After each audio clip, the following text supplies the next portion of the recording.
think I have basically just one or two more questions. Why would you see the need to speculate when you were texting with Miss Merchant?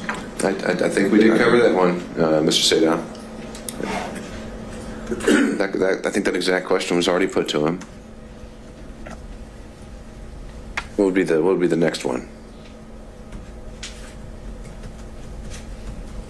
I'm trying to look. Let's go to 27. Defense Exhibit 27. Do you have that now, sir? I do, sir. All right.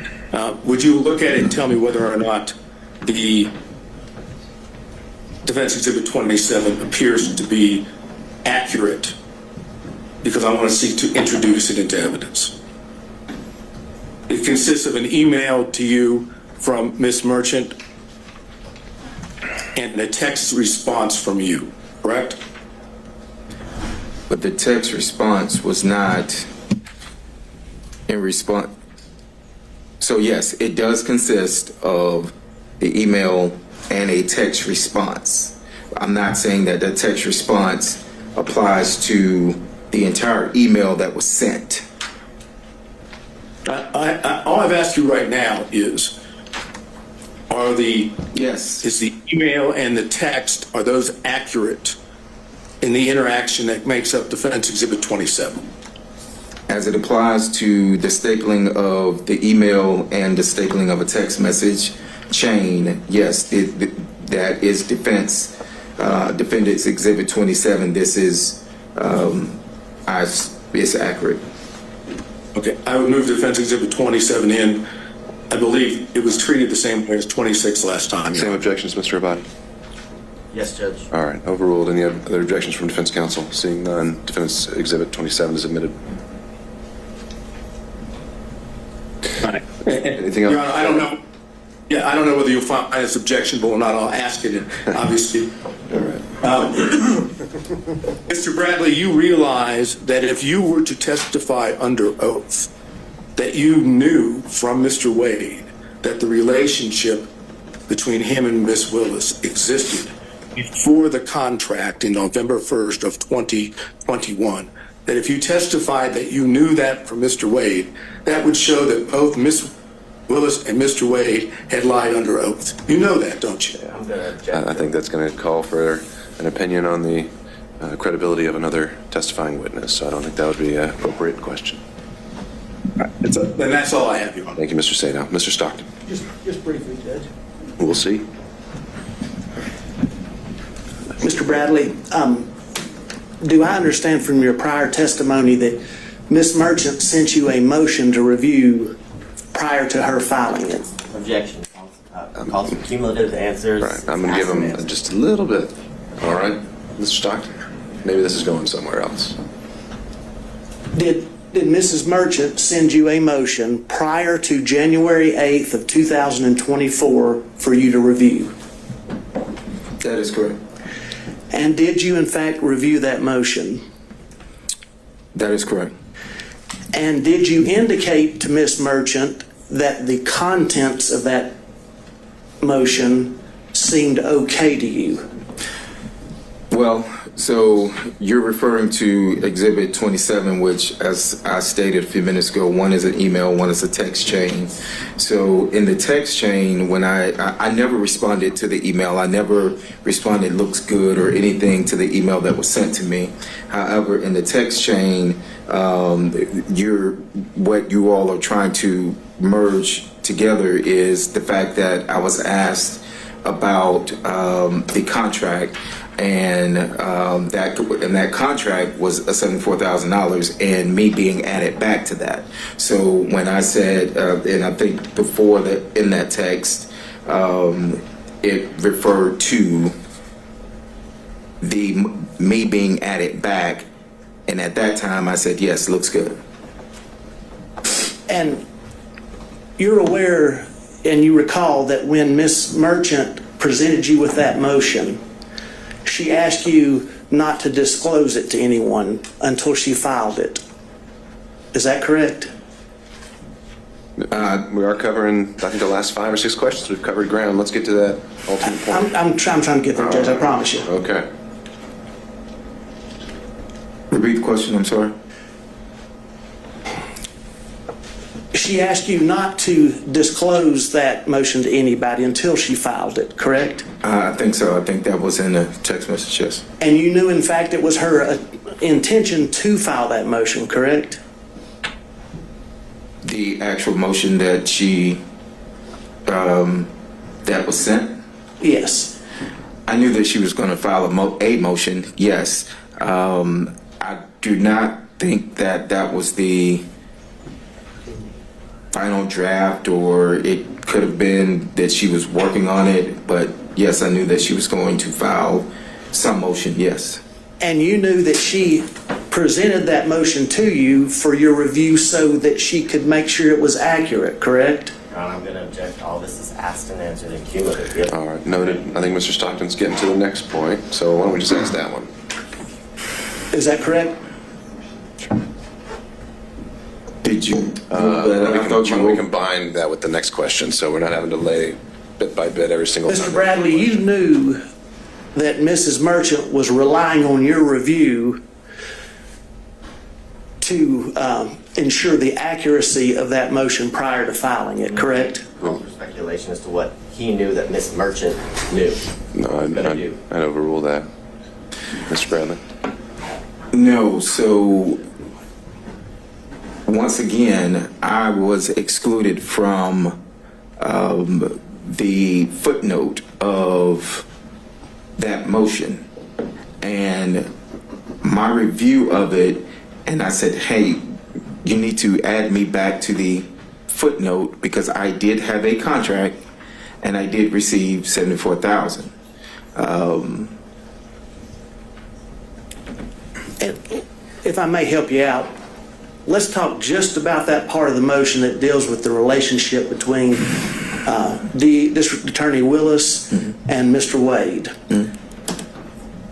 When you reviewed that, you knew that that Miss Merchant.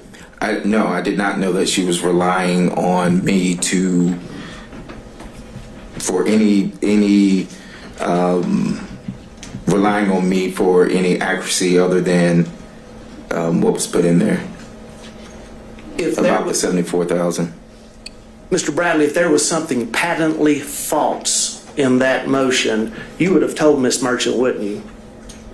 I can't say that I would or wouldn't have. I don't know what I would have told Miss Merchant. If there was something patently speculative, you would have told Miss Merchant, wouldn't you? I don't know what I would have told Miss Merchant. She asked me, was it accurate? We were discussing the $74,000 that was left out. Again, if I may direct you just to that portion dealing with the relationship between Mrs. Willis and Mr. Wade. You didn't tell her that there was anything patently false in that because you didn't see anything patently false in that motion as it relates to the relationship.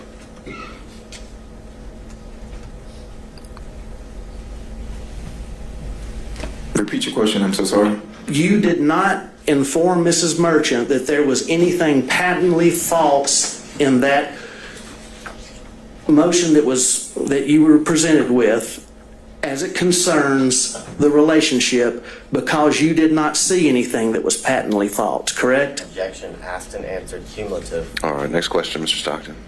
Sustained. And you didn't see anything that was speculative in there either, did you? Asked and answered cumulative. I know, sustained, Mr. Stockton. I just want to ask you one more question. I'm coming at from the other way that Mr. Sadow did.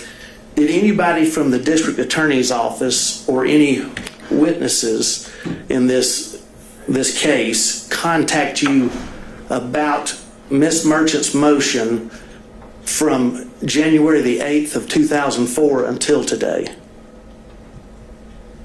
Did anyone contact me about her motion? Yes, from the district attorney's office or any witnesses or anybody else involved with the case besides the defense?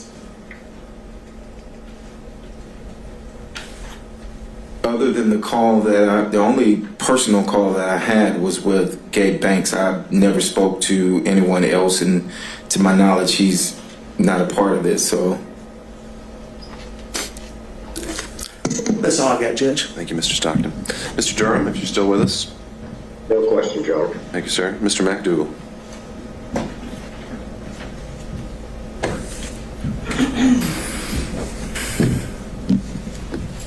Good afternoon, Mr. Bradley. You have certain information about the relationship between Mr. Wade and Ms. Willis that is not privileged, correct? Well, that was my determination, so I think he disagrees with it. So what we're going to say his opinion's a little irrelevant on that point. Do you understand that the court has ruled that certain information that you have about the relationship between Ms. Willis and Mr. Wade is not privileged? The court's ruling, as I understood it, and as my lawyers and I understood it, of the privilege not existing was based off of a conversation that was had in my office, in the back of my office, which was confidential, with Mr. Wade and I. That's what was asked of me on yesterday, and that's what the ruling, to my knowledge, unless I'm being corrected here now and saying that it's more, it was that particular piece that the judge said did not have privilege. And have you testified already today to the sum total of your knowledge of the relationship that is outside the scope of the privilege according to the court's ruling? Can you ask that again? I'm sorry, I didn't understand it. Referring to what you understand to be the information that is not privileged, have you testified to the sum total of that information? I think I have, yes. I think I've testified to that, yes. All right, sir. That's my questions. Thank you, Mr. McDougall. Mr. Rice.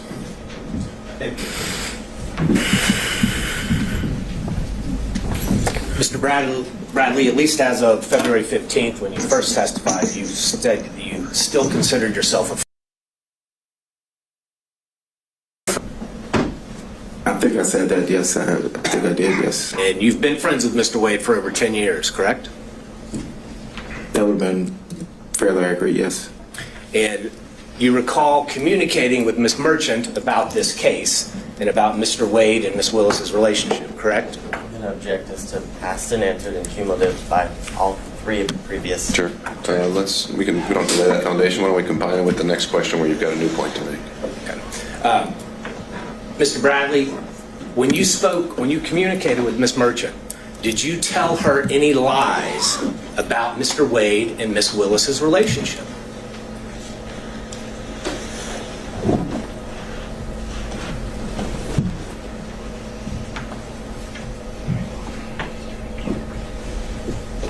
Did I lie to Miss? That's a simple question, Mr. Bradley. You're a lawyer. Did you lie to Ms. Merchant when you told her facts about Mr. Wade and Ms. Willis's relationship?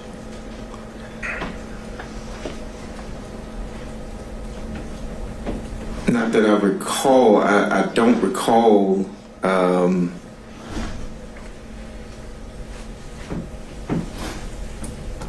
I mentioned earlier that I speculated on some things. I've testified to what I did know, so I can't recall whether or not No. Mr. Bradley, speculation is kind of a weaselly lawyer word. Let's speak truth here. Then You're I'm under oath. argumentative at this point, Your Honor. Not asking relevant questions. Mr. Let's find Bradley, a question, Mr. Rice. Mr. Bradley, when you were communicating different details of the relationship between Miss Willis and Mr. Wade to Mrs. Merchant, did you lie to her about any of those details? Objection asked and answered twice. I don't think he's answered it yet. I don't recall ever whether any of it was a lie or not Well, this time. So at the time you were communicating with Miss Merchant, you were still friends with Mr. Wade, correct?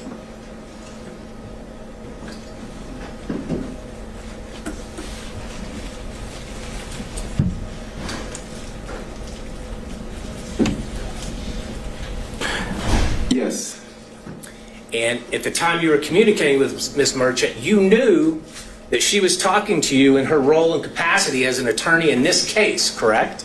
Correct. And you knew that she was going to use that information to somehow benefit and file a motion, benefit her client, correct? I did not know that.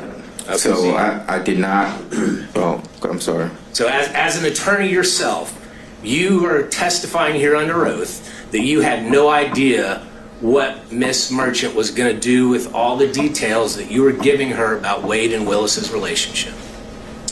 So at the time, no, I did not. I knew that Ms. Merchant was gathering information. That is correct. Okay. And did you lie to her when you told her that the relationship began before 2020? I don't think we need to drill into specifics. He's covered it at a high level. I don't think we're going to get much out of this.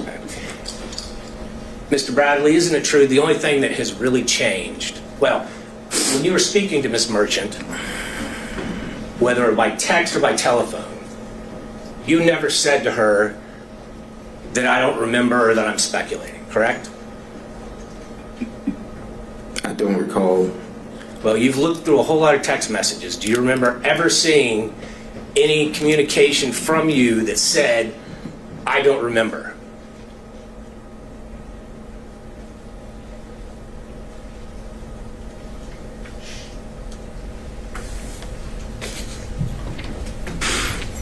Yeah, through the messages that, I don't have all the messages in front of me, but no, I don't recall if I ever said I don't remember.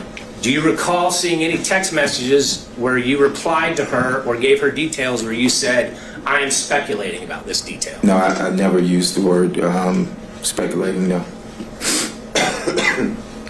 And the only thing that's changed between then and now is that phone call from Nathan Wade's friend, Gabe Banks, correct?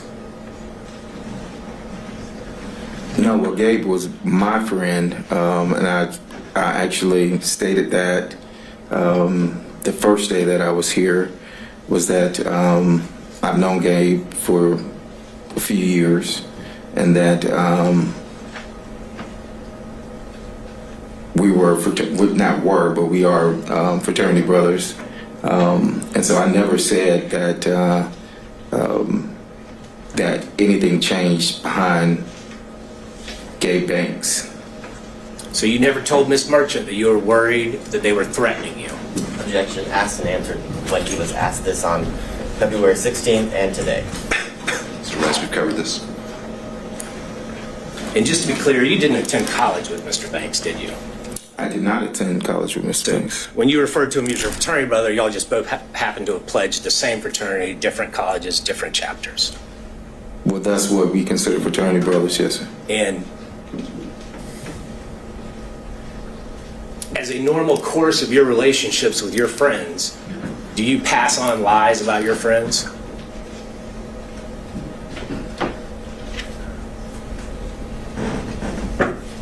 Have I passed on a lie about a friend? Is that what you're asking? Is that something you normally do, Mr. Bradley? Do you tell lies about your friends? Have I told lies about friends? I could have, I don't know. Do you tell lies about your friends about a case of national importance? Objection as to All right, overruled. I could have, I don't know. Mr. Bradley, I notice you're not looking at me. I'm looking at you on the screen only because I was accused of, and I did the same thing to Mr. Segal when he was on the What's the screen. next question, Mr. Rice?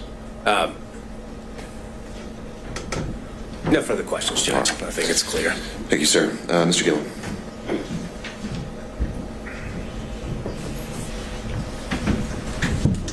Good afternoon, Mr. Bradley. A few questions. A lot of folks have taken up the questions that I wanted to ask, but I've got a few left here. We'll see. We'll see.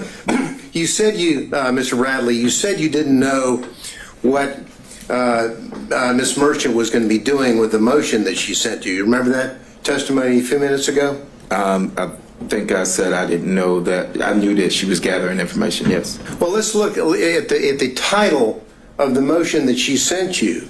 Do you remember That was reading? sent on the 6th. Excuse me, do you remember reading the defendant Michael Roman's motion to dismiss grand jury indictment as fatally defective and motion to disqualify the district attorney, her office, and the special prosecutor from further prosecuting this matter? Do you remember seeing that in the draft that you read and reviewed? Yes. So when you tell this court that you didn't know what she was up or what she was going to do, she kind of gave you a hint, didn't she, in the title of the motion that she sent for you to read? Didn't she? Yes or no? I read the title of what the motion was. There wasn't anything in the title that threw you off. Pretty straightforward speaking title, isn't it? Correct.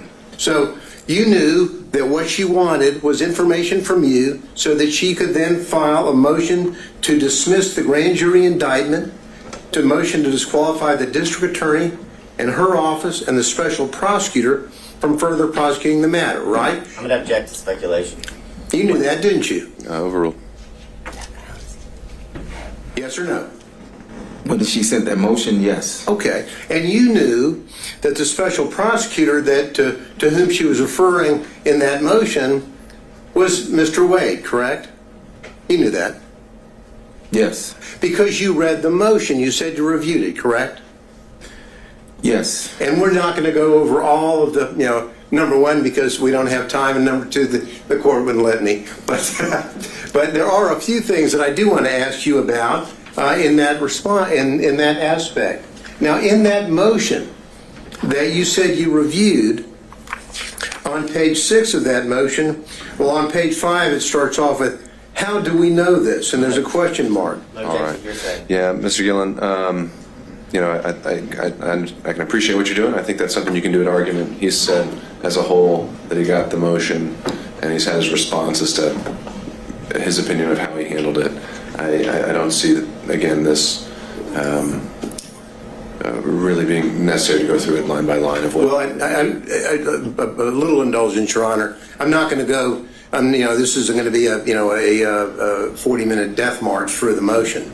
I would like to ask about a few bullet points that capture under this, and then I'll move on. But I would ask the court's indulgence in that respect. Again, I think we've covered it, and I think that you'll be able to argue that this was in that motion and that he had a chance to review it, and he never objected to anything in there or raised it. So That's a problem, and always ending up last asking. it very much is. And next time I'll reshuffle the order. Well, we did earlier with Mr. Wade, and then I hear you. I was kind enough, and I hear then the court said we had to go. I'll need to draw straws next time. There we go. I'll go with that. All right. Anything Thank else? you, Your Honor. That's all I Okay. have. Okay. We had Mr. Kucherov potentially still on Zoom. Yes, Your Honor, and I have just a few questions. All right. Could we add a spotlight to Mr. Kucherov? I'll let you know when we're able to proceed.